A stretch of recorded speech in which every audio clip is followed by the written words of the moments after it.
வணக்கம் நண்பர்களே. நீங்கள் ஒரு எலக்ட்ரிஷியனாக வேலை பார்த்துட்டு இருக்கீங்களா? உங்கள் திறமைக்கு ஒரு அங்கீகாரம் இருக்கா? உங்ககிட்ட அரசாங்கத்தால் வழங்கப்பட்ட சான்றிதழ் ஏதாவது இருக்கா? அப்படி இல்லைன்னா உங்களுக்கு ஒரு அரிய வாய்ப்பு காத்திருக்கு. தமிழக அரசாங்கத்தால் நடத்தப்படுற ஒரு முக்கியமான தகுதி தேர்வு, அதாவது மின்கம்பி உதவியாளர் சான்றிதழ் வயர்மேன் ஹெச் லைசன்ஸ் பெறுவதற்கான தேர்வு நடைபெற இருக்கு. இது அரசாங்கத்தால் நடத்தப்படுற நேரடி தேர்வு. அரசாங்கம் அந்தந்த மாவட்டங்களில் இருக்கிற தொழிற்பயிற்சி பள்ளிகள் கவர்மெண்ட் ஐடியை நியமிச்சிருக்காங்க. விண்ணப்ப படிவத்தை நேர்லையும் இல்லை ஆன்லைன்லையும் நீங்கள் டவுன்லோட் பண்ணி எடுத்துக்கலாம். விண்ணப்ப படிவம் அனுப்புறதுக்கான கடைசி நாள் அக்டோபர் 17, 2025. தேர்வு நடைபெறும் நாள் டிசம்பர் 13 மற்றும் 14 ஆகிய 2 தேதிகளில் நடைபெற இருக்கு.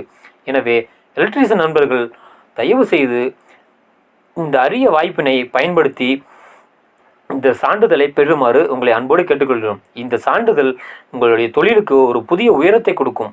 உங்களுடைய திறமைக்கு ஒரு சட்டப்பூர்வமான அங்கீகாரத்தை கொடுக்கும். அனைத்து மின்பணியாளர்களும் தயவு செய்து இந்த வாய்ப்பை பயன்படுத்திக்கிங்க. நீங்கள் எலக்ட்ரிஷியனாக இல்லைனாலும் உங்களுக்கு தெரிஞ்ச எலக்ட்ரிஷியனுக்கு இந்த தகவலை பகிருங்க. மேலும் விவரங்களுக்கு அந்தந்த மாவட்டங்களில் இருக்க அரசு தொழிற்பயிற்சி பள்ளியை தொடர்பு கொள்ளுங்க. மேலும் விவரங்களுக்கு 9976790325 என்ற நம்பரை தொடர்பு கொள்ளுங்க. நன்றி.